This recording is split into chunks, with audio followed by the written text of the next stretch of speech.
because Shaheed Zulfikar Ali Bhutto is renowned for his contribution to the Kashmir cause. Indeed, today, if we celebrate February 5th as Kashmir Day, it's because of Shaheed Zulfikar Ali Bhutto. It's not only because Shaheed Mohtarama Benazir Bhutto advocated for the Kashmir cause on the international stage, the OIC contact group that the government is now referring to, are a result of her efforts.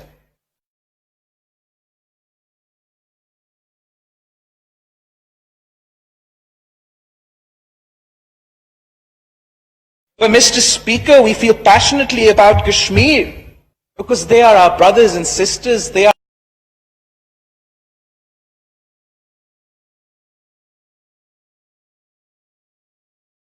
our kith and kin. We share a history, we share geography, we share a culture, we share a religion, we share the same blood, we have the same soul. They have the right to live in peace, Mr. Speaker, just as we do. They have a right to choose their own destiny, Mr. Speaker, just as we do. And they have a right to freedom, Mr. Speaker, just as we do.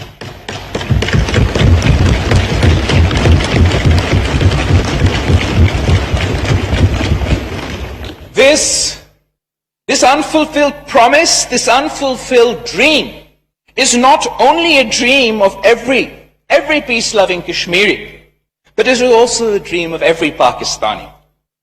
We will not stay silent.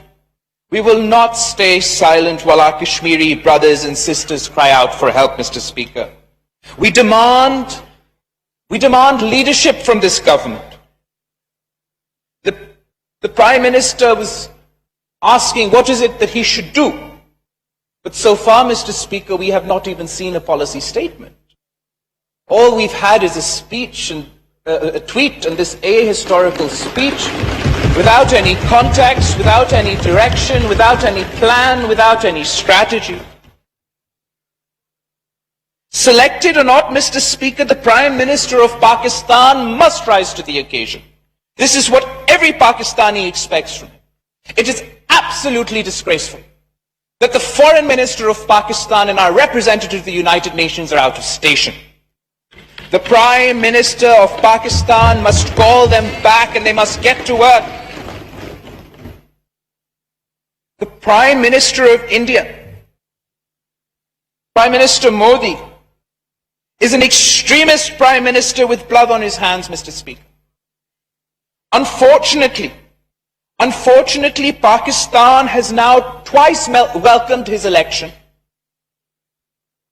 This has been a grave mistake. An extremist Hindutva takeover of India, with the butcher of Gujarat now occupying the highest office in the land. This was an important strategic opportunity. An opportunity for Pakistan to expose their nefarious designs. Instead, we repeatedly and unfortunately chose to give Mr. Modi legitimacy. Can you imagine, Mr. Speaker?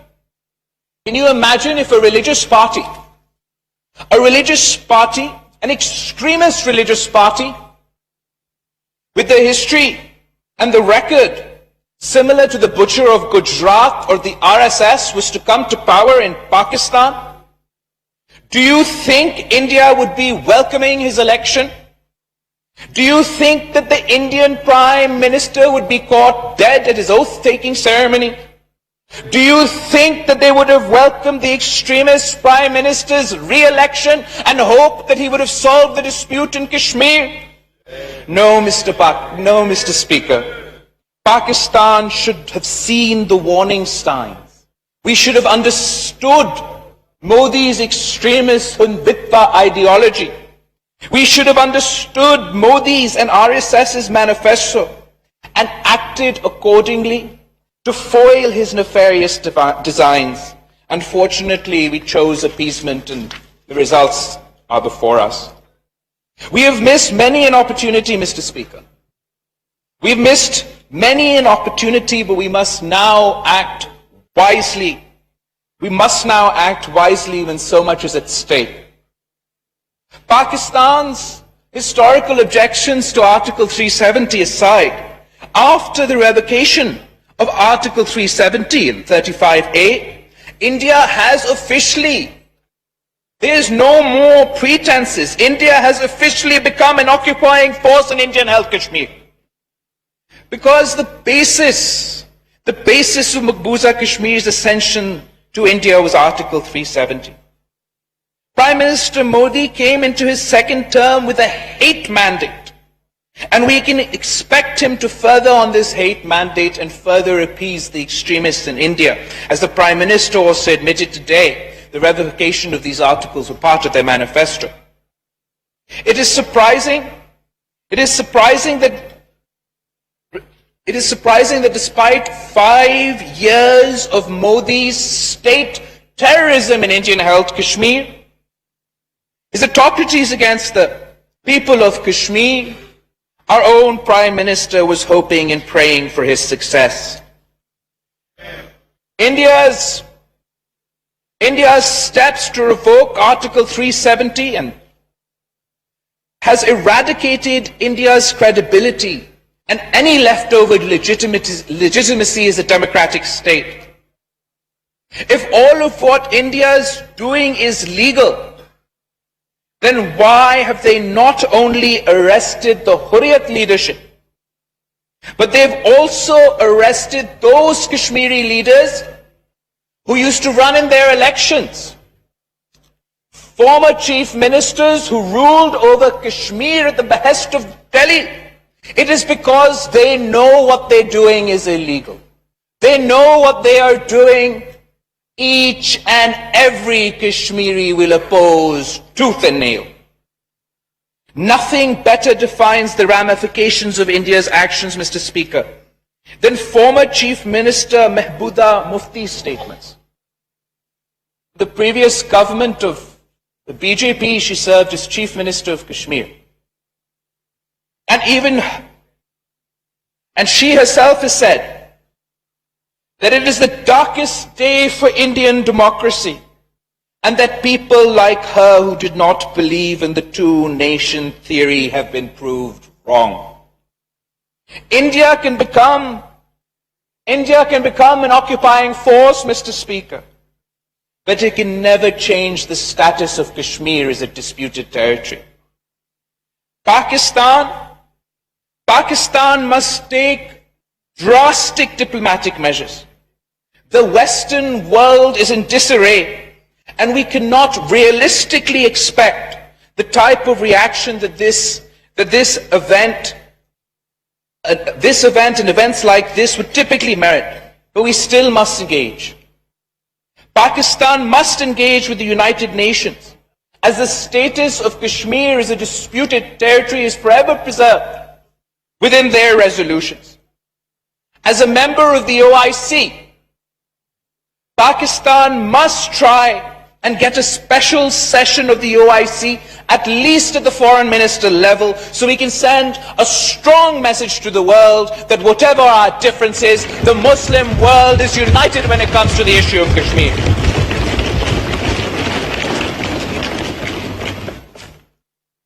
The UN High Commission for Human Rights report has said, Mr. Speaker, that it is a conflict that has robbed millions of their basic human rights and continues to inflict untold suffering.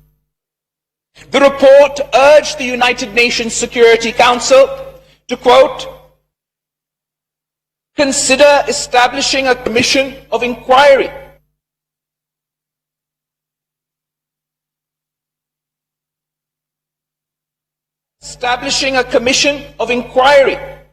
to conduct a comprehensive and independent investigation into human rights violations in Kashmir. It is unfortunate when the United Nations was saying this, the Prime Minister of Pakistan was saying he wishes that Prime Minister Modi wins the election ताकि हम कश्मीर का मसला हल कर सकते हैं. I say it again, Mr. Speaker, that a tweet is not enough, that speech was certainly not good enough. There was no formal statement from Pakistan. Who else is supposed to speak for the people of Kashmir? The foreign minister is not even in the country. He's not present here for the joint session. I appeal to the Prime Minister کہ شرین مزاری صاحبہ کو آپ foreign minister بنائیں, شاید ہم اس issue کو صحیح طریقہ سے ہینڈل کر سکیں. We must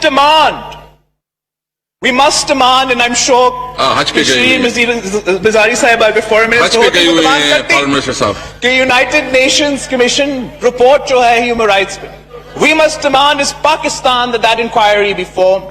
And the events over the last few days have provided us with ample evidence of why it must be formed immediately. We must call on the world community to play its role. The international community must take stock of Indian atrocities. It has refused all offers of dialogue.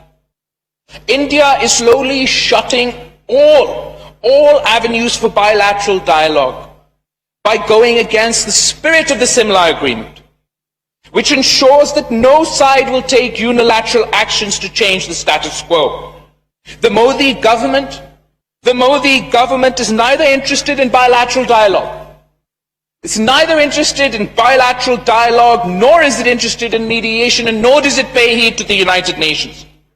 We expect the Prime Minister of Pakistan to use the full force of his office and all available international forums to advocate for the people of Kashmir as if they were his own children.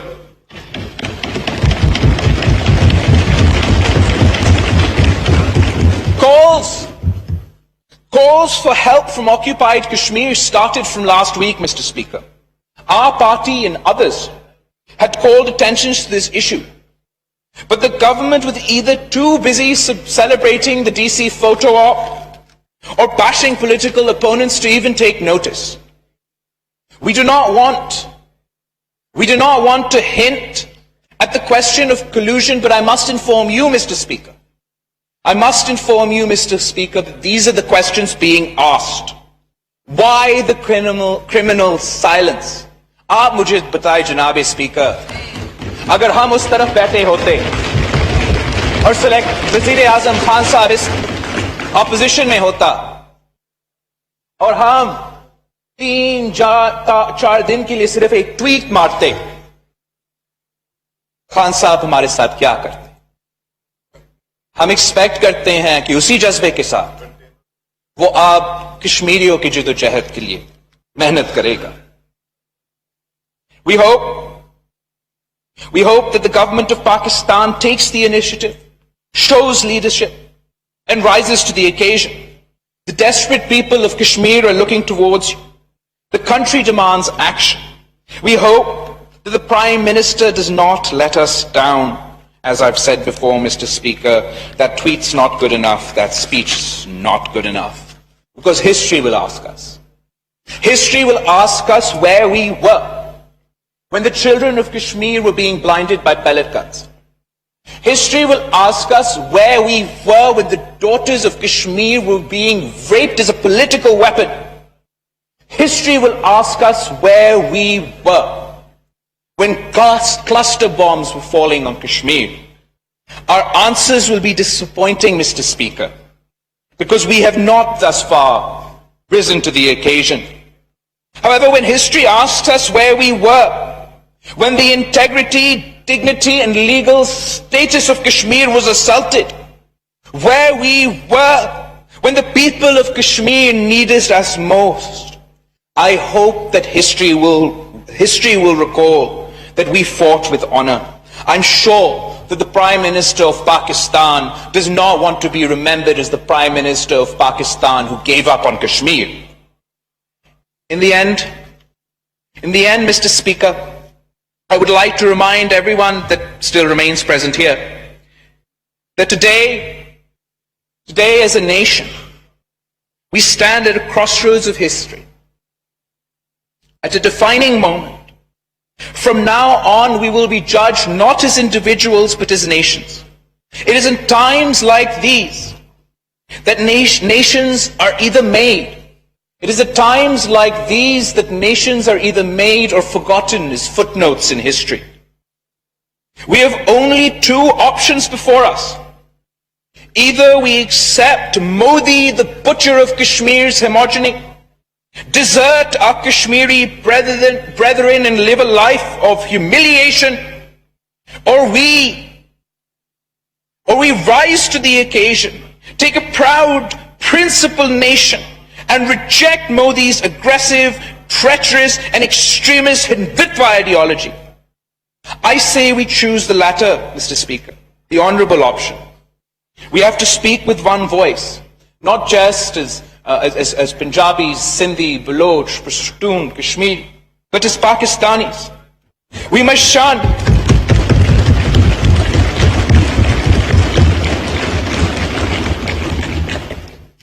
shun all our differences and convey to the world that we stand united with our Kashmiri brethren. Janab Speaker, we've had prime ministers who have said that we will fight for 10,000 years for the Kashmir cause. We have had prime ministers who have said कि जहां कश्मीरियों का पसीना गिरेगा हमारा खून गिरेगा, और आज हमारा प्राइम मिनिस्टर का खामोशी मायूस कुन है.